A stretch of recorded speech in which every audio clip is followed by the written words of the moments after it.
écoutez ce que j'ai à vous dire. J'ai parfois cette impression que vous ne savez plus que nous venons de vous, que tous vos prophètes sont aussi les nôtres. Il n'y a pas une seule messe qui ne soit célébrée sans entendre la lecture de l'Ancien Testament. Vos textes sont donc aussi les nôtres. Abraham compte pour nous autant que pour vous. Beaucoup de vos prophètes, sous l'inspiration de l'Esprit, n'ont cessé d'annoncer de manière très détaillée tout ce qui concerne la vie terrestre de votre Messie. De quelle lignée il vient, la virginité de sa mère, quand il allait naître, où il allait naître, quand il allait mourir, et toutes les souffrances qu'il allait subir. Malachie 3, Daniel 9, 24, 27, Isaïe 7, 14, Michée 5, 1.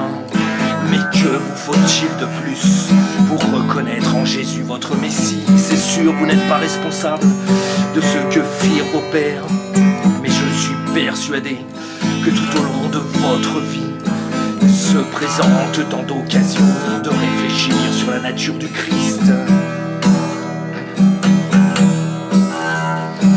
Alors que nous sommes au 3e millénaire, il est où votre Messie? Mes frères juifs, vous êtes dans l'erreur, vos prophéties corroborent la vie du Christ. Il faudra bien que vous reconnaissiez un jour que c'est le Messie que vos pères ont tué. Le Messie ne va plus venir, il va revenir à la fin des temps dans toute sa gloire.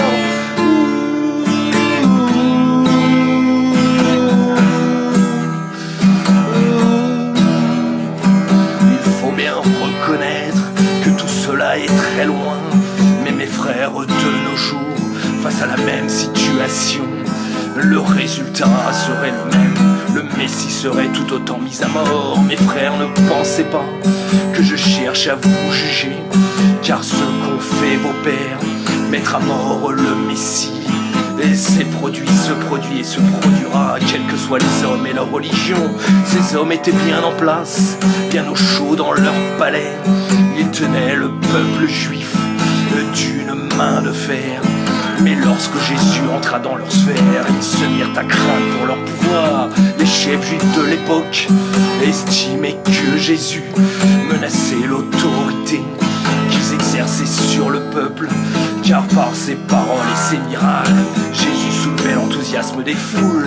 Et il faut dire aussi que Jésus n'avait de cesse, face aux incessantes provocations des scribes et des pharisiens, de mettre en lumière la véritable nature d'hommes qui n'avaient de religieux que l'apparence. Ou quels que soient les hommes, ou quelle que soit l'époque, ou quelle que soit la religion, quel que soit le contexte, tout homme qui défie le pouvoir et rassemble sera éliminé d'une manière ou d'une autre.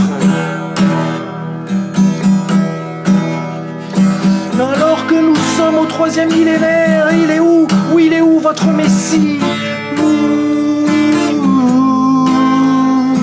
Mes frères juifs, vous êtes dans l'erreur, vos prophéties corroborent la vie du Christ. Il faudra bien que vous reconnaissiez un jour que c'est le Messie que vos pères ont tué. Le Messie ne va plus venir, il va revenir à la fin des temps dans toute sa gloire.